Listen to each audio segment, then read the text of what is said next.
Good morning. I'm George Wood, the interim pastor at Central Assembly in Springfield, Missouri. There's a wonderful word from Jesus in Luke's Gospel, chapter 12, verse 6, where he says, "Are not 5 sparrows sold for 2 pennies, yet not one of them is forgotten of God?" And he goes on to tell us that if God doesn't forget the sparrows, he certainly remembers us. I was intrigued by comparing this passage in Luke chapter 12 with another verse in Matthew chapter 10, where Jesus says, "Are not 2 sparrows sold for 1 penny?" Have you followed carefully the equation?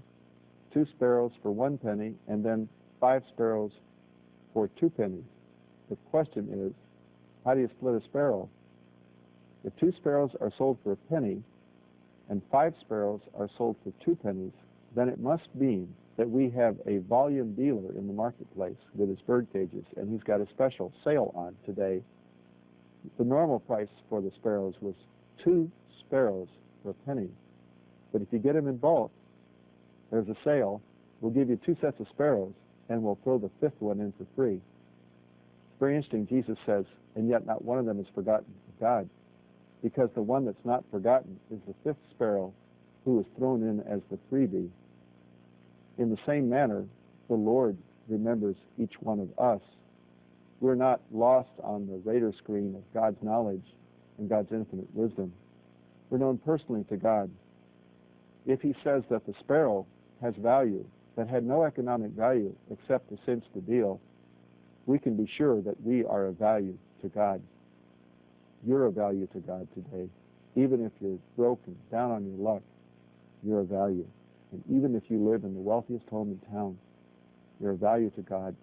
Jesus says, in fact, that your soul, your life, is more valuable than anything else you have.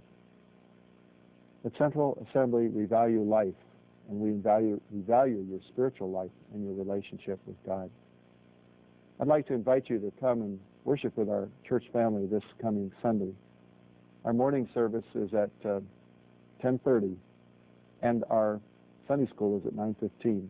And then in the evening, I want to speak on a theme that is very relevant for today. It's the theme, how to live in a time of world terrorism. We live in a very incredible hour, an hour in which a lot of people are afraid, an hour in which duct tape is selling rather well, because we're concerned about a chemical or a biological attack. How do you live in such a time? How do you maintain normalcy?